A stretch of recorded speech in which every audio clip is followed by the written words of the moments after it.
Abortion happens every day. Millions of people around the world will have an abortion each year, but the majority of those people will never talk about their abortion experiences. What if millions of people broke their silence and told the truth about their lives and their choices? This is Melissa Madera in Santo Domingo, República Dominicana, and you're listening to the Abortion Diary podcast. These are the stories we share. In 2012, it was a very crazy year for me. I was living in Cancun, Mexico. I had been living there for several years. I was very into partying, lots of drugs and alcohol, consumed my life in very toxic relationships. I was involved with a boy who's actually currently my boyfriend, and we started out very rocky. But at the time, right before this happened to me, we started getting closer and we were in love, I would say, and we were having sex on a regular basis and probably weren't being as cautious as we should have been. And I got pregnant. And I remember feeling not myself, bloated and tired all the time. And I was like, what's going on? And so I decided to take a pregnancy test, bought one at the pharmacy in Cancun, took it, and it was positive. Freaked out. I called my boyfriend over. We freaked out together, both crying, like, oh my gosh, we're not ready for this. We were together maybe 5 months at this time. So just like getting to know each other, and like I said, our relationship started out really rocky. So I didn't know, if I would be with him after that or what. And so at this point, we were deciding what to do. And I was just overwhelmed. I was just like, oh my gosh, what am I doing? What did I do? How am I going to deal with this? Am I going to keep it? Am I not going to keep it? Can I even keep it? So a million questions like flowing in and out of my head, and I was just crying, very emotional. I mean, I think every woman who's pregnant is emotional, so it's a crazy time. I felt like, I don't know, I feel like every woman, it goes through her mind that she wants to keep it when she gets pregnant, because it's like you have that fairy tale, or at least most people do, I think. And I did as well, and I thought, okay, maybe I can make this work. And I tried to rack my brain to figure out how I could make it work to keep it. And I knew that deep down that I couldn't. I was a mess. I was, like I said, drinking and doing a lot of drugs, and this relationship I wasn't sure was going to work out. And I was living in Mexico and not making very much money, so money was a factor. Plus, I knew my parents would be freaking out at me, and so the other option was to have an abortion. Now, living in Mexico, abortion is illegal there, so I didn't know what I could do, but I had some friends that had had abortions in Cancun before. So it was very low-key, word-of-mouth type thing that they passed me a business card that they got from the doctor who did theirs, and his office was close to where I was living in Cancun, but his credentials said he did other kind of work, but he really did abortions. As far as I knew, to be honest, I don't even know what he actually does besides that, or how safe it really was. But so I decided to do this, and it was like I had to pay in cash. It was 5,000 pesos, which is around $400 US. So I remember getting my paycheck the week before I was going to do it, and saving all this money just to do it.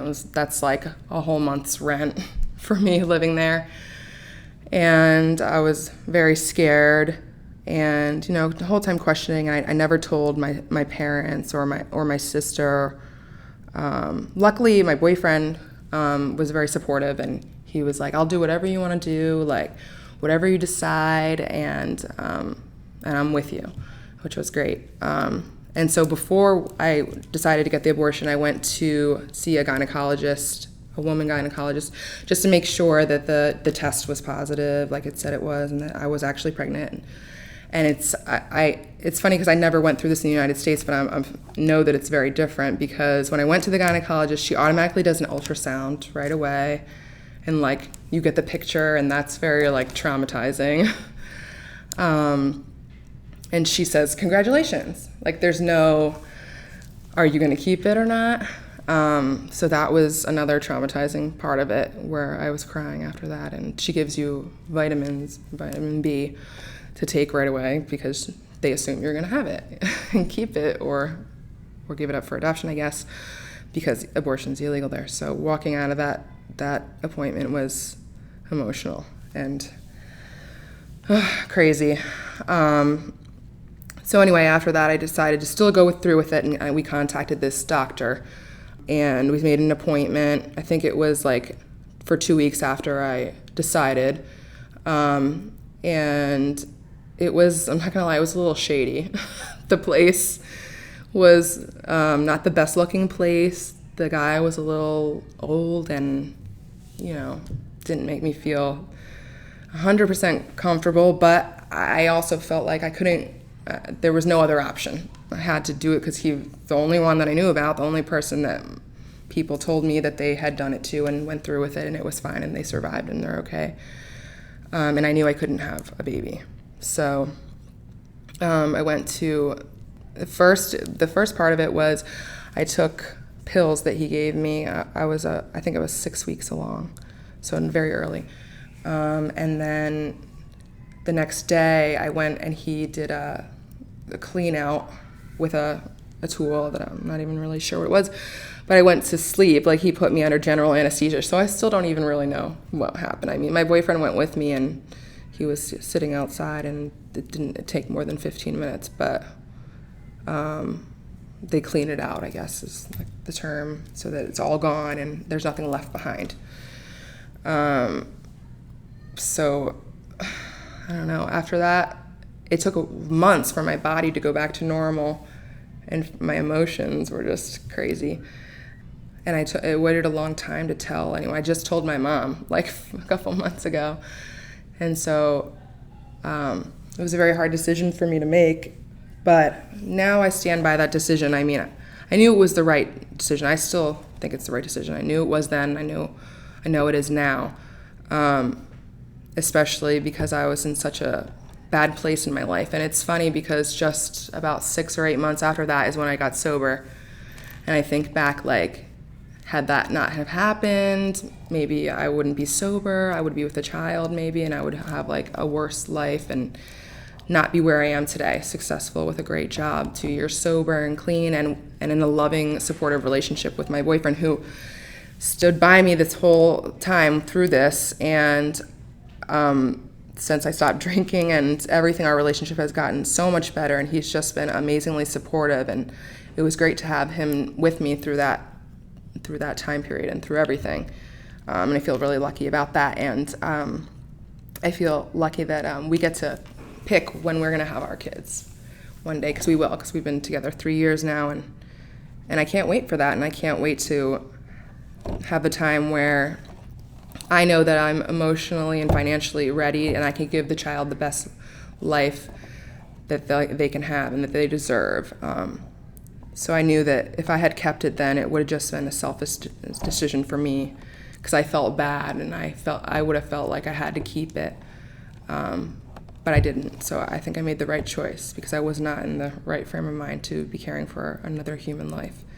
I could barely care for my own, so I think I definitely made the right choice. And for that reason, abortion was a positive experience in my life. It helped me, let me move on with my life, and it changed my life after that. So it was a very big turning point for me. So I think that's all. Why do you want to share your story? I wanted to share my story to let people know that they're not alone, and that there's millions of women that have dealt with these same experiences, and that they have made the right choice that's right for them. I just think that everyone should be able to make the choice that's correct for them at that time in their lives, and no one else should be able to tell you what to do with your own body. Well, why do you think that you didn't tell your family right away, or anyone really? I think I didn't want my parents to know I was that out of control of my life. I was afraid of disappointing them, and I was being irresponsible, so I didn't want to fess up and tell them that that's what I was doing. And and when I did tell my mom, she felt sad because I couldn't tell her. And she's great. She's so supportive. And I could have told her. It's just I was just, lost. And I just felt like I wanted to keep the burden to myself because I deserved it and because, I just didn't want to disappoint anyone. I did tell my sister. Actually, I told her first before my family, and about 1 or 2 months after I had the procedure. And she was like, just supportive, there for me. Like, I'm sorry you felt like you couldn't tell me. Like, I'm always there for you no matter what choices you make, I'm there. So, and she was proud of me, for making the right decision for me and for being smart, and, it was good. How do you feel now that you've shared your story? I feel relieved, liberated, and I feel good. As always, for more information about the Abortion Diary podcast, visit us on the web at theabortiondiary.com or email me with your questions or comments. If you would like to share your story, send me an email at melissa@theabortiondiary.com or visit our website, click on Share Your Abortion Story, and fill out our contact form. If you're a fan of the podcast and would like to help us reach more folks, please subscribe on iTunes and write a review or rate this podcast. Your reviews and ratings will help us grow in the iTunes rankings and reach more people. I would also love to hear from you. You can also follow The Abortion Diary on Twitter or Facebook.